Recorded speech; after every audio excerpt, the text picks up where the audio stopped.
जय श्री राम। सभी को जय श्री राम। आपके अपने चैनल श्री राम कथा में आपका स्वागत है। चलिए श्री हरि की चरण वंदना करते हैं और आज का अंक शुरू करते हैं और सभी देवी देवताओं से हाथ जोड़कर आह्वान करते हैं कि आइए और हमारे साथ इस महान ग्रंथ का श्रवण करें। चलिए शुरू करते हैं आज का अंक। पिछले अंक में मैंने पेज नंबर 309 से समापन किया था, तो जैसा कि नियम है हम अब अंतिम श्लोक पढ़ेंगे। नीरखी बदन कही भूप रजाई, रघुकुल दीप ही चले उलिवाई। राम कुभाति सचिव संग जाई, देखी लोग जहाँ तहाँ बिखलाई। पेज नंबर 310 रामचरितमानस अयोध्या कांड। मंगल भवन अमंगल हारी, द्रवहु सुदशरथ अजिर बिहारी। चलिए आज का अंक शुरू करते हैं। बाहर से आवाज आ रही है बहुत, उसके लिए मैं आपसे हाथ जोड़कर क्षमा करती हूँ। तो चलिए शुरू करते हैं आज का अंक। दोहा। जाई दीख रघुवंश मनहि, रघुवंश मनि नरपति निपट कुसाजू। समहि परेउ लिखी लखी सिंह निहि, मनहु वृद्ध गज राजू। सियावर रामचंद्र जी की जय। रघुवंश मणि श्री रामचंद्र जी ने जाकर देखा कि राजा अत्यंत ही बुरी हालत में पड़े हैं, मानो सिंहनी को देखकर कोई बूढ़ा गजराज सहम कर गिर पड़ा हो। सूकहि अधर जरई सब अंगु, मनहु दीन मनिहि नभु अंगु। सरुष समीप दीखि के कई, मानहु निचु घरी गनी लई। राजा के ओठ सूख रहे हैं और सारा शरीर जल रहा है, मानो मणि के बिना सा भूखी हो रहा हो। पास ही क्रोध से भरी कैकई को देखा, मानो मृत्यु ही बैठी राजा के जीवन की अंतिम घड़ियां गिन रही हो। करुणामय मृदु राम सुभाऊ, प्रथम दीख दुख सुना नकाऊ। तदपि धीर धरि समो बिचारी, पूछी मधुर बचन महतारी। श्री रामचंद्र जी का स्वभाव कोमल और गौणामय है। उन्होंने अपने जीवन में पहली बार यह दुख देखा। इससे पहले कभी उन्होंने दुख सुना भी न था, तो भी समय का विचार करके हृदय में धीरे धरकर उन्होंने मीठे वचनों से माता कैकेयी को पूछा। मोहि कहू मातु तात दुख कारण, करिए जतन जेहि होई निवारण। सुनहु राम सब कारण एहु, राज ही तुम परस बहुत स्नेहु। हे माता, मुझे पिताजी के दुख का कारण कहो, ताकि जिसके कारण निवारण हो, दुख दूर हो, वह यत्न किया जाए। कैकेयी ने कहा, हे राम सुनो, सारा कारण यही है कि राजा का तुम पर बहुत स्नेह। देन कहे निमोहि दुई बरदाना, मांगेहु जो कछु मोहि सुहाना। सो सुनि भयहु भूप उर सोचू, छाड़ी न सकहि तुम्हार संकोचू। इन्होंने मुझे 2 वरदान देने को कहा।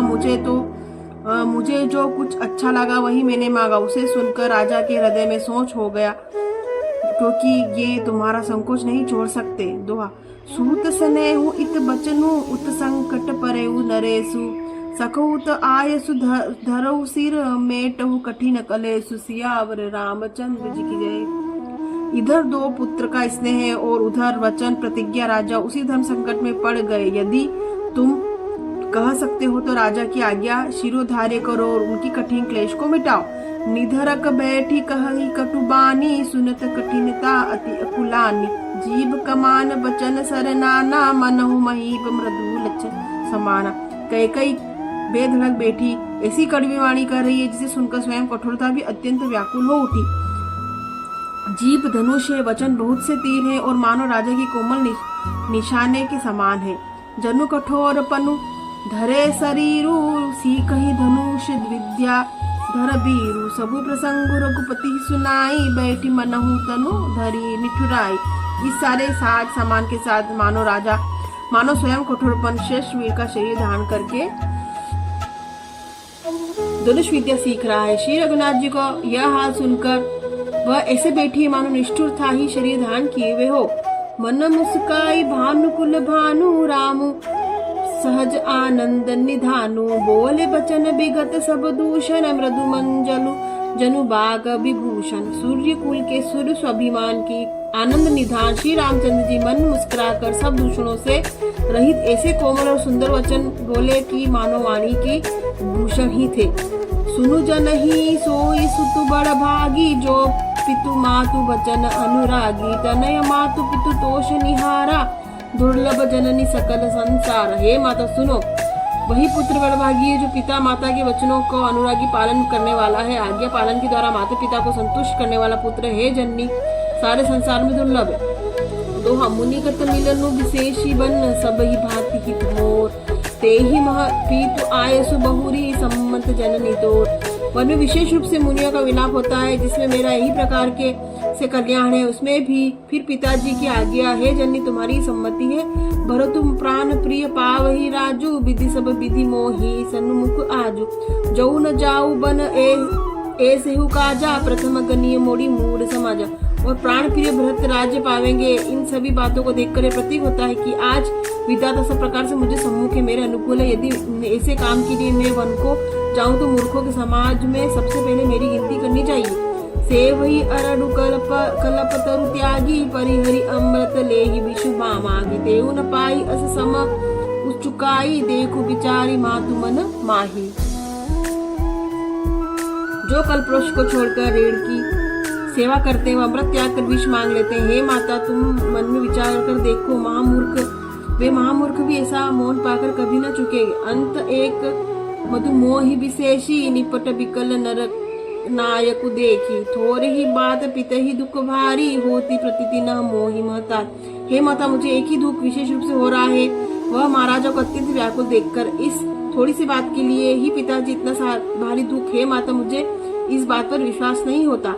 राव धीर गुण उदति अगाधु बा मोहिते कछु बड़ अपराधु जाते ते मोहि न कहत कछु राव मोरी सपत तो ही कहूँ सती भाव। क्योंकि महाराजा तो बड़े ही धीर और गुणों के अथाह समुद्र, अवश्य ही मुझ में कोई बड़ा अपराध हो गया, इसके कारण महाराज मुझसे कुछ नहीं कहते। तुम्हें मेरी सौगंध है माता, तुम सच कहो। दोहा सहज सरल रघुबूर बचन कुमति कुटिल कनि जान चलई जोक जल बक्र गति यद्यपि सलीलु समान सियावर रामचंद्र जी की जय। इसका अर्थ रघुकुल में श्रेष्ठ श्री रामचंद्र जी के स्वभाव से ही सीधे वचनों को दुर्बुद्धि के कई टेढ़ा ही करके जान रही है। जैसे यद्यपि जल समान ही होता है परंतु जोक उसमें टेढ़ी चाल से ही चलती है। तो आज हमने पेज नंबर 311 समापन किया, संपूर्ण किया। अगले अंक में 312 से शुरुआत करेंगे। हम हाथ जोड़कर सभी देवी देवताओं से क्षमा याचना करते हैं। अगर इस महान ग्रंथ को सुनने पढ़ने में किसी प्रकार की त्रुटि तो हमें क्षमा करें। आप चैनल को लाइक करें, सब्सक्राइब करें, शेयर करें, कमेंट करें। और मंगल भवन अमंगल हारी द्रवहु सुदशरथ अजिर बिहारी। पेज नंबर 312 से फिर आपसे भेंट होगी। तब तक के लिए आप सभी को जय श्री राम।